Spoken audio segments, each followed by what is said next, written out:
edition 4. Edition or episode? Episode. I keep saying that. Edition or episode? Welcome back. This is episode 4 of Hops and Handshakes. We have taken the show about 1,950 miles southwest. We're here in North Scottsdale with a good friend of mine, Mr. Bradley Hartmann. Bradley, tell us a little about yourself. I'll tell you about myself in a second. Tell me about you right now. All right. So I grew up in the LBM industry and then worked for a national home builder for a while. And then started my own company, Red Angle, helping construction firms and retailers communicate better, both to the Hispanic workforce as well as communicating their marketing message better. So, Gotcha. about as short as I can go with any amount of alcohol in my system right Okay. now. Okay. Yeah. Well, to that, it is Hops and Handshakes. So cheers. It's great to be here. It is. I was hoping I could be in episode 1, but I guess it's fine.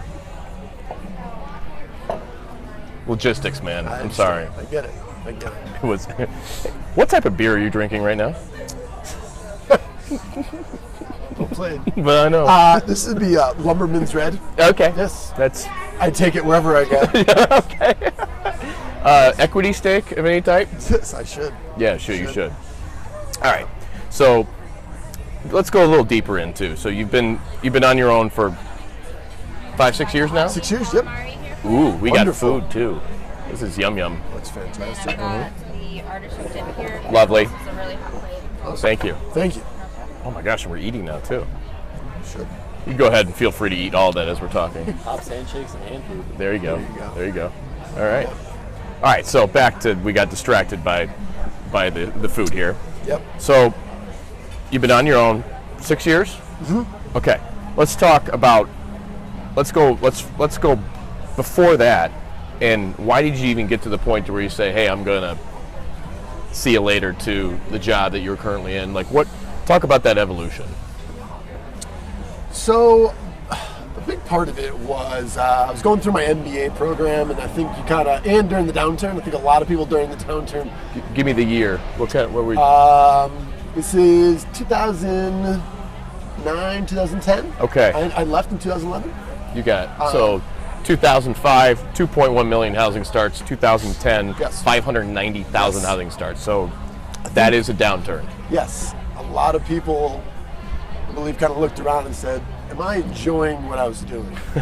And a lot of my best friends had worked there at Pulte Homes, and they had moved on. Okay.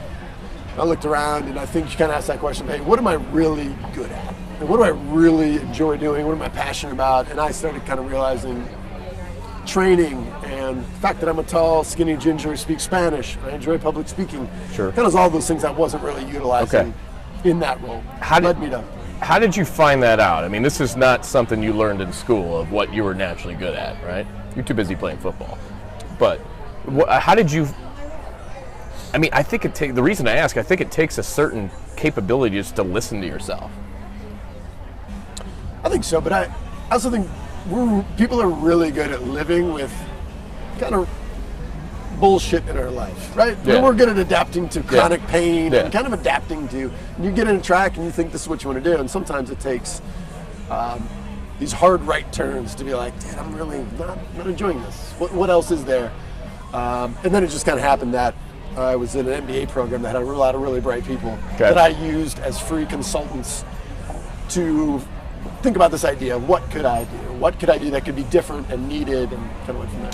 So you leave the job to kind of pursue something into the unknown. You have to see opportunity. What did you see then, and what do you see now? A lot of the same things. And well, I think it's also good when it could be a sign.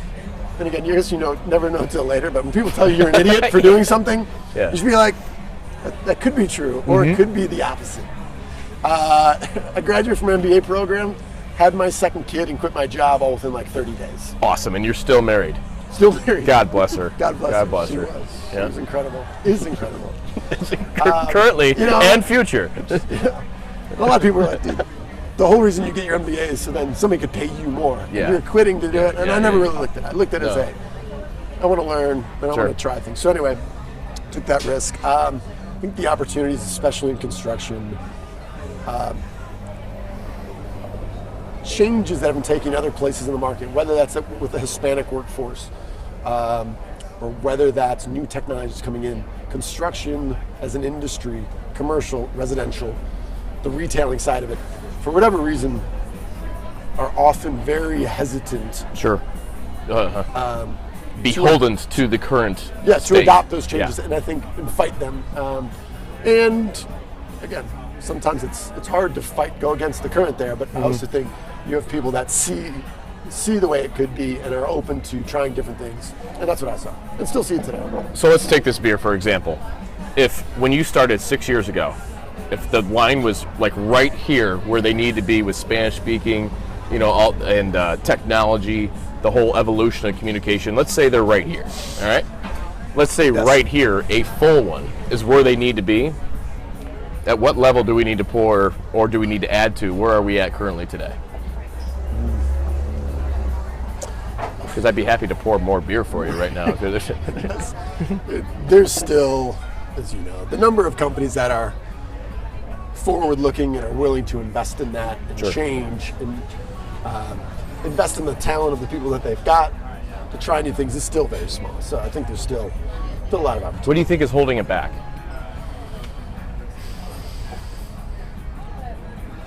I think in all walks of life, the way we've always done it and trying new things is fear. And Sure. Okay. It's leaving that safety and trying new things. There's always fear with that. And people have been very successful for doing things for a long time, A certain way. a certain way. Trying something new is not only risky, but and credit to them. They've built businesses bigger than ours and have done it in a longer period than we've been in the industry, so we understand that.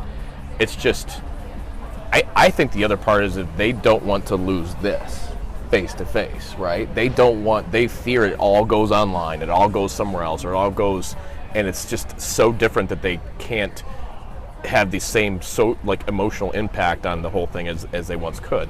And truly, that's not the case. In fact, you can have a greater emotional impact if you channel your communication in a different way. And I would say, by the way, I've stolen your line and I've used it repeatedly without attribution because I'm sure you did the same. The whole I don't think I've trademarked anything. B2B. Keep going, yeah. B2B, business to business, B2C, business to consumer, it's all still P2P. And I think anytime you have a leadership position, anytime you are trying to connect with people, it's still, do I understand you? Do I understand Right. your pain? Right. Are there problems that I can help you solve? How can we work together? None of that changes. All this other stuff in 2,000 years in the future, it's still going to be that. Sure. How can I connect with another human being and empathize with what they're going through and find a solution that I can communicate in a way that has them say, yes, I want that. So tell me this. No accent. So tell me this. How you started 60 years ago, you've been successful. What you're doing, things continue to grow.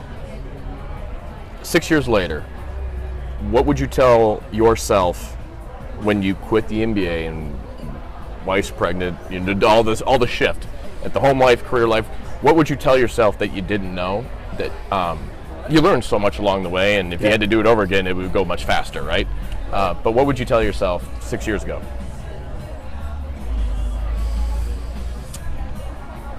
And this is probably too specific, but it took us way too long to feel confident in my own voice. I loved writing. I was writing early and found that resonated. It took me too long to get comfortable and put the ego aside to be on camera and be like, this is me, this is who I am. I can relate. Yeah, it took me way absolutely. too long to do that. Like 3.5 years, and kind of working on doing audio, doing graphics, doing everything but being like, we're doing Tiptoeing it around the for whole thing. better or worse. Just, and when trying to be authentic, right? but you know what the next step is, and you know deep down that your intuition tells you, I got to do that. Yeah. But I don't want to do that yet. Right. I'm not ready to do that. All right. So if you'd taken that leap earlier, you think you'd be even. Okay. Yeah, I think we've learned all the lessons. Especially if we you're learned drinking a Red Lumberman, for crying out loud. Red Lumberman. Here I am. Now look at me. Lumberyard. 2017. Lumberyard. Yep. Oh, it's Lumberyard? It is. You're the Red Lumberman. That's the Red Lumberyard. Lumberyard. Yeah. Lumberman's better. It is. It is. All right. one piece of advice for anybody starting, growing a business today that you, from your personal experience. What would my advice be to someone who's Yes. interested in starting a business? Any age. Get it in front of customers. Get it in front of people who love it. Give it in front of people who hate it. Talk to a lot of people about it. The sooner you can do that on the smallest amount of money. What I found was I wasn't talking to people, and the idea, found too many people that are different. And then I found someone who was like, not only do I not like this idea, I hate it, and I think you're an idiot. And I was like, cool. Awesome, tell me more. Yeah. And the hard part is when you have too many people in the middle, and they're just kind of like, they're not going to make a decision one or the other. You don't learn anything. You learn from people who hate it, and they'll be very candid, and people who love it. And I think you need to press both of them, and you need to do it as soon as possible, with as little as money as possible. I don't think a defense mechanism is too many people say, well, I need to raise 50 grand, or I need this, or I need... No, hell no. You know, so raise it with sales. And I think you're spot on with that, but then the pool of who you're introducing it to is, we're fearful that, like, man, I gotta get this figured out before I present it to them, right? True. And so you end up, your sample size is smaller than it should be. So I had the, which I've recommended to people who are interested in it, I had the cover of the MBA program was, hey, listen, hypothetically, let's just say I had these skills. Let's just say I did this. Sure. Here's my plan. I need your feedback for a grade. Would you? And they're like, no. I'm like, dude, I had a venture capital class, and a new venture class, and we met with 3 guys who were in the VC world. Okay. And they were like, they're brutal. They're like, dude, not only would I not give you $10,000 or $100,000, I wouldn't give you $5. Yeah. Here's why. And I was writing down everything, you know, and kind of soaking that all in. So I think it worked out for me. And then I was able to go in and get some candid feedback on a broad scale that wasn't, it was me for sure. Sure. But it was also like, all right, great. Like, it's somewhat, there's a safe zone. 2 more questions, or maybe 3 if I so choose. Can't count that well. What do you wish the majority of the businesses in the lumber building materials of space, what do you wish they would do that they're not currently doing today for their benefit? Like, they just don't see it. Like, it's a movie they can't watch for some reason. I think we've lost touch with the stories and the passion that make it such an awesome industry to bring in new talent. And the narrative. And I look at NASA. Okay. NASA over the last 15 years, 20 years, has made it uncool to send rockets to Mars. You know, how did they do that? It's bureaucratic and it's a mess, and you don't get to do it, and so the talent didn't go there. Right. SpaceX comes along and says, guess what we're going to do? This is cool. We're going to send shit to the Mars, but we're going to do it faster, cheaper, and better. And they get all this talent, and everyone's excited now. And I was like, how does NASA make it uncool to send rockets in outer space? Right. And that's how I look at our industry. I was like, how do we make it uncool to build the American dream for people, to shape city skylines, and to help us do this unbelievable stuff that we're doing all across this country? And we're not able to attract young people? Well, no. We hire them, we put them behind a desk and say, no, shut up and just listen to people. This is the way we've always done it. This is the way we've always done it. And no, it's just, it comes to the tree, and then it goes to a rail, and then it comes to you, and you sell it to this guy. And I think we've gotten away from how the part that we play in building really cool things. And now we have this glut where we have a lot of baby boomers that have been doing it for a long time, and they're retiring. There's not enough people to fill their shoes, and it's struggling. So every business that I talked to at the International Builder Show last week, and a few, along the lines of, hell, in the last 5-10 years, it's, we don't have young talent. And me personally, it's too much of a sob story on why we can't get them, and complaining about how they are, these generalizing a certain demographic. Agreed. And if you want them, it's your job to capture their attention. Like, you just can't complain that you can't get them. You got to make some changes and shifts. And I think people are doing that more and more today, but it's been a slower curve. It's been a slower progression, right? And I think with technology, and not to pick on it again, I think guys like us, we were kind of born into it. Like, would I have chosen this if my father wasn't in it and still in it? Maybe not. But I also think there's a tendency that every generation goes through, the technology that comes with it, to look and to not say, what am I missing? You know, what am I, maybe it's not them, maybe it's us. And to have that thought experiment, I think is important. More people need to have it. What if they're both right? Right. What if they're both right? Sure. Because we can argue that all day long, and there's positives and negatives to each generation, and it's very dangerous to generalize people just as generations, but I'm spot on with you. All right, couple questions, rapid fire. Yes. Favorite football team? Chicago Bears. Favorite quarterback of the football team? You can't. Trick question. There's It is no a trick way. question. No. Really? It's a leading what? Romo? Is that what I mean? No. It feels like a leading question. What, favorite quarterback all time? Yeah. What are you saying? Favorite quarterback? The Bears? Yeah, well, I was thinking you were going to go Cutler. What are you official? That's what I was afraid of. Jay Cutler. I stuck with Jay Cutler. We could get you a signed jersey for $4 if you'd like. I stuck with Jay Cutler for a long time. You did? Okay. All right. Was Okay. that it? No, that was it. No, that was one. Do you have more rapid questions? 'Cause that When one- you're that not one kinda drinking was- the beer you're going to buy into at the end of this conversation, Lumberman's Red. what is your favorite beverage of choice? I do love, for kind of special occasions, Grey Goose, Okay.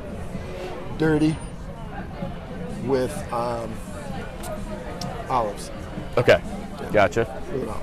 All right. Next vacation you would go on? It's the next vacation I will go on. Yeah, that you want to. Let's just say. For spring break, we are going to visit my parents and my brother and Cool. going skiing in Colorado. Perfect. And where can we find Bradley Hartmann? So, at two sites, behindyourbackthebook.com, Sure. as well as redanglespanish.com, Okay. LinkedIn. LinkedIn, You got Twitter. it? I tried to get off Facebook, they won't let me, so I still got Facebook. Okay. Gotcha. I know, I got to work on that. You got to. Well, let me. I know. Yeah, and we'll talk about For a it. It's different, fine. It's different fine. time. Well, Bradley, thank you for taking a few moments out of our trip here to Scottsdale to do hops and handshakes. It's great to be here. And we have work left to do, but we'll see you later.